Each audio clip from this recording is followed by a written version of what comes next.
Welcome to the most dangerous planet in the universe, where everything is trying to kill you.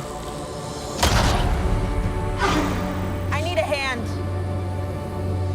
Dimitrius, Elle, congratulations on the film. It's awesome. I have so many questions for y'all, and I think the thing that really sticks out for you, Elle, is you're performing as two different androids in here, and it's like, you know, you're all kind of created equal, but then you go your different ways. Yes. How is it to play two different characters as an android, but also lending a little bit of humanity to it?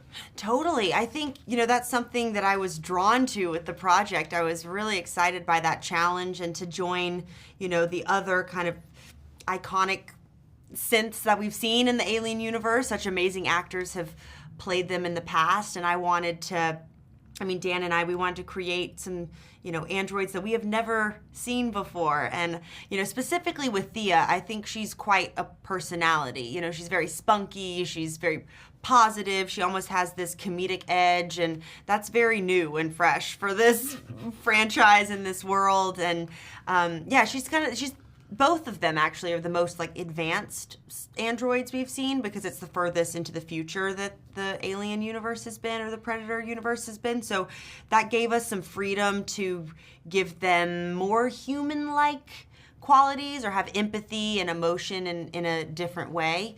I mean, Tessa, she's a little bit different. She's a little more scientific and I guess a little bad, but she was also just as fun to play and make them, you know, really separate the two. It was a big challenge, but fun. You hit on something there with the comedic aspect of it, which is not something that we're used to seeing in Predator movies, right? Yeah. So Dimitrius, for you, when you first see the script and you see all these things that you were going to be doing as a Predator, are you like, wow, we've never done this kind of stuff before? Can we pull this off?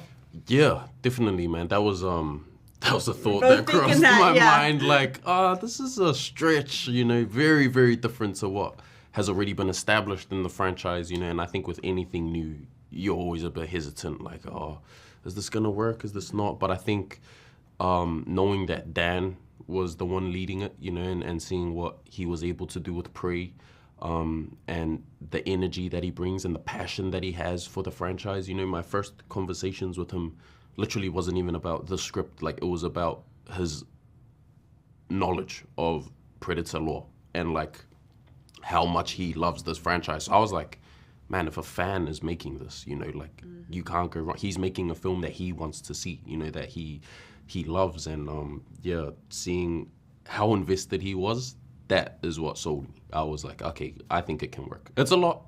I don't know how it's gonna happen, but I think it can work. Yeah. It certainly does work, and between the two of y'all, like, again, it's something that I'm not used to saying when I see a Predator movie, because I've really enjoyed all of them to this point. And then you see this, and you all have such an amazing chemistry when you're on screen together. How did that work? Was there a moment on set when you're like, oh, we got something here? Yeah, I mean, honestly, thank God I'm so happy it was Dimitrius that I was, you know, on the back of, because we were put in, you know, uncomfortable situations, like physically, that we had to kind of support each other. He's in the full suit. We're filming on location in New Zealand in real, in real rivers, up mountains, and then also with the harnesses and the wire work for us to be strapped together. So you get very close when you're in that situation. Physically and... Yes, so like, okay. But we were always checking to make sure, like, you know, are you good? And are you comfortable? We're like, yeah, as much as we can be. But really tried to, you know, help each other out. And his braids would hit me in the face Sorry, a lot guys. of the time. I think not the braids, but I think it helped being It in, did. like we were going through the same kind of pain, you know. We were in the trenches together. Yes. So I think that's kind of that chemistry that you see, you know. We were able to trauma bond. Yeah, exactly. Well, also, I mean, when you watch the movie, though, I mean, you're going after this thing, this catalyst. It's like the most like badass thing on the scariest planet ever created. So when you see what the challenge is, if you playing the Predator, you're like, I'm a badass. Then you hear what your opponent's going to be, and you're like, I don't know how to do that. Yeah. Pretty much. Exactly. That was exactly Dick's thoughts. But you need help along the way. It's teamwork. I think he's got that stubborn energy in the beginning where he's like, nah, I can do it all by myself. You know, Yautja hunts alone. But the world that he's traveled to, no Yautja have left alive, you know, because all of them have tried to hunt alone. So I think, it's a beautiful message that the film kind of gives audiences. You know, you don't have to do it all alone. It is a part of their code. It is still, you know, a thing that is in the universe, you know,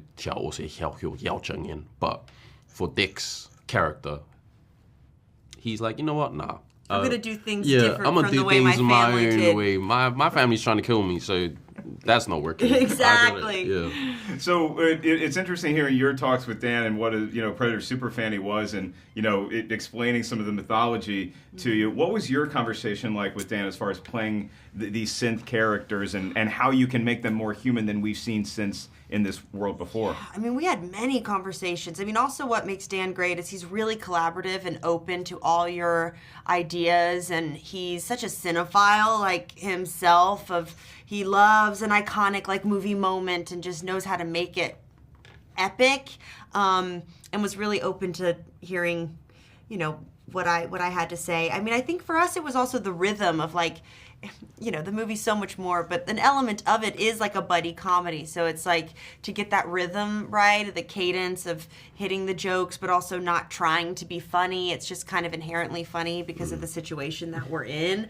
And, like you heard Dimitrius a second ago, but he's speaking Yautja the entire time. So we also had to create the rhythm with me responding in English, but he's responding in Yautja, so it was complicated, the layers to it, and also, at times she is a robot, so wanting that to come through as well. I mean, I have like double jointed elbows, and I can do funny things with my eyes, and I can keep them open for a really long time, and so I know there's special effects for all that now, but I'm like, we did a lot of that on our own. We don't need a green screen. Dan loves all those little things. Like, do that again. So, we definitely, I also think that Tess is a little like Prometheus-like in a way. She's a little more in that zone. But, I love Bishop. He was someone that we loved. And because he's cut as well. Bishop gets cut. Oh, yeah, he gets it bad. Yeah, he gets it bad. So that was definitely like a little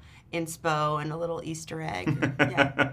All right, so I'm going to ask you guys this. Don't spare my feelings, okay? I mean, you look at me. I go to the gym 4 or 5 times a week. I'm a pretty good athlete, I think. I'm 45 years old, so not necessarily in my prime physically, but I'm close to it. If you put me on planet Genna, it can be years, days, minutes, seconds. How long am I surviving for? 13. Seconds? Yeah. Nah, I'm joking. I'll take that as a compliment. I know, 13 actually that's sounds, a long, I know, I'm like, yeah. 0.5, no. I mean, hey, if you were to meet Dick and Thea on the journey with Bud, and you're on Genna, maybe you might have a bit shot. of protection there. Please take me with you. Yes. So this is your first hunt.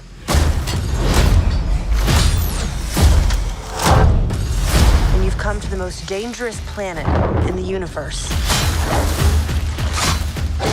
Dan, you're the perfect person to ask this first question, not just as the director of the film, but also as a Predator superfan that you are. What do you feel that Badlands adds to the legacy of Predator that we didn't have before? Well, now for the first time in the movies, just the term Yautja, which is the name, of course, for the Predator species that was first brought about in one of the novellas and popularized in all the ancillary material in the fanship, in the comics, and has never been in the movies. And that goes beyond that word. Like, so much of the iconography of the culture that you see in the movie comes more from concept art, from fanship, than in the movies themselves. Really? Yeah. So when you are looking for inspiration to make this movie, you're obviously, we have the films, we have novels, comic books, that kind of stuff, Killer of Killers. Uh-huh. But then we also have stuff that just like fans have dreamt up, and it's like, oh no, that would look awesome in this movie. There's tons of that, tons of going to the comics. And then, of course, I shouldn't say of course, but I personally always felt there was something connected to the Yautja culture within Conan and like the paintings of Frank Frazetta or the things you'd see in Heavy Metal magazine. So I look to all of that to infuse and inspire the artists in the movie. And then when we talk about genre, like, you know, I go back to being a kid walking into like Video Update, right? And it's like, okay, which section am I going to find Predator in? It could be in horror, could be in action, could be in sci-fi. There's a lot of different genres, and we add more to the mix here. Yeah. What was there a genre you were looking to lean into more than we've seen in previous Predator films? Yeah, it started with Prey and it being a little bit more of an adventure movie, and I just went sort of full force there now with Badlands and thought a lot about, there's a movie I watched growing up called Mysterious Island that had a bunch of Ray Harryhausen stop motion and continuing that thought of like the first half of King Kong, the Skull Island portion. Normally it's humans being torn apart by crazy creatures, and I just thought how cool would it be to see the Predator up against ginormous, insane creatures and the planet itself. The planet itself, my God. I mean, and then you have this creature, this Calyx, that is like the most badass creature on the scariest planet in the universe. Can you set up for our audience what this thing is that the Yautja is up against? Yeah, it's the creature that's sort of the alpha of Genna is something that Dec hears about when he's learning about what kind of hunts he could go on. And this is legendarily known as the impossible creature, the thing that can't be killed. And so, of course, Dec finds himself needing to prove his worth, and the only thing that could possibly do it is by trying to kill the thing that can't be killed, and that's the Calyx. Yeah. So a thing that I just wasn't like prepared for, even as far back as when we were talking about this at Comic-Con, the amount of fun I was going to have watching Elle's synth interact with Dimitrius' Predator and that chemistry that they build, where we never lose the spirit of Predator, but there is new stuff here. Yeah. And it starts with language, it starts with emotion. When you're building that, and was there a moment on set and you saw them working together, and you're like, oh, we got a winning chemistry here. These are real buddies. Yeah, it's when we filmed the campfire scene. And it's a kind of scene that you never would see in a Predator movie. And it was so charming and so winning there on set and then all the way throughout post. And when we started testing the movie, people's favorite scene was the campfire scene. Of all the insane action the movie has, their favorite scene was that. And there were elements to it that I was sure we were going to have to cut from the movie because there were some bits that weren't narratively needed, but yet they were so winning, and I was so delighted that those were also fans' favorite moments as well. And so, yeah, that's really where it all came together for me, for sure. What about this planet are you most excited for audiences to see? Oh my gosh. I don't know that there's a single thing. I mean, I guess what delights me is how thought through it all is, and everything. We didn't just think of, like, sometimes you see a movie like this and the planet is majestic, the place is majestic, and the creatures are trying to kill him. But this time, it's really everything from the blades of grass to the trees to the flora and fauna on top of the crazy creatures that are all trying to kill Dec. Yeah, I was playing golf. I saw the movie on like a Thursday night. And I was playing golf on a Friday morning. I was looking at the golf course. Like, everything here could kill me in this. So we have that as a backdrop, but then we also have this great story that we're telling. And if you're taking Elle's character, right, with these two different synths that she's playing, what were your conversations like with her as far as how we humanize this to a degree, but we're also still a synth, and we don't want to lose either one of those aspects? Yeah, I mean, on the one hand, we talked about the previous performances before, and then also talked about how it really should not quite resemble anything that was before. These synths were built with a sensitivity that the others don't have, and I love the idea that Thia was all cooped up in a lab and researching the planet, desperate to finally see it one day. And then when she finally does, catastrophe strikes, and then she's been stranded there.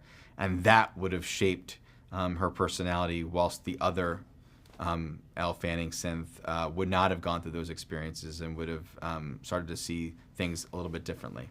I was asking Dimitrius this too about how when he sees the script and he sees what Predator's going to be going through, what was your reaction to it? And he's like, yeah, I was surprised. Like, I was like, are we going to be able to pull this off? So when talking with him about making this Predator still the Yautja that we've seen throughout the movies and read about and seen in comics, but there's a depth to them. Yeah, I mean, on the one hand, Dimitrius innately had this physical presence. We when we cast him, we had first put him through an obstacle course with a bunch of other stuntmen we were looking at to play the role. And the way that Dimitrius traversed that obstacle course was so badass, filled with awesome swashbuckle, and did it so much better than even the stunt guys did it, that I knew we had some magic with him. What I was not prepared for was how powerful a performance he was going to deliver. I remember feeling so heartbroken when we started to replace his face with the visual effects one,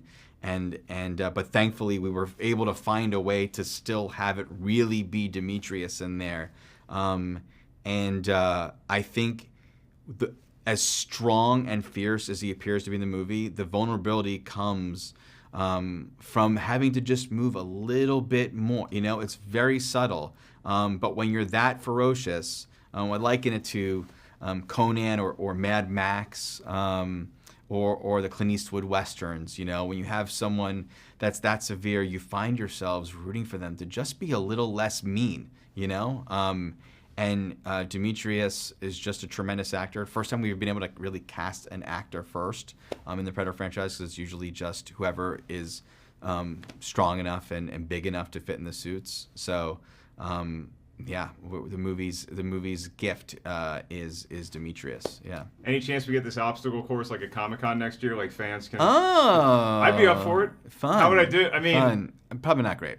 Not gonna lie. And that's fair of you to say. Yeah. So I talked to Dimitrius and Elle, and I asked him. I was like, "Be honest. Hurt my feelings if you need to. Yeah. I go to the gym. I'm a pretty good athlete. How long in minutes, days, years, seconds am I gonna survive on planet Genna?" I thought you were going to say against a Predator, and I would have told you your first mistake was working out, because as long as you aren't seen as a threat, you're fine in the Predator's eyes. On Genna, as you see in the movie, pretty much as soon as he lands, Deck is already up against it. So I would say there's something that is killed right at the beginning of the sequence where Deck crash lands, and I think that would be you in those circumstances. Yeah. He gave me 13 seconds. Yeah. That took out its badge of honor. I think it's a similar answer. Yeah, I'll take it, man. It's a win.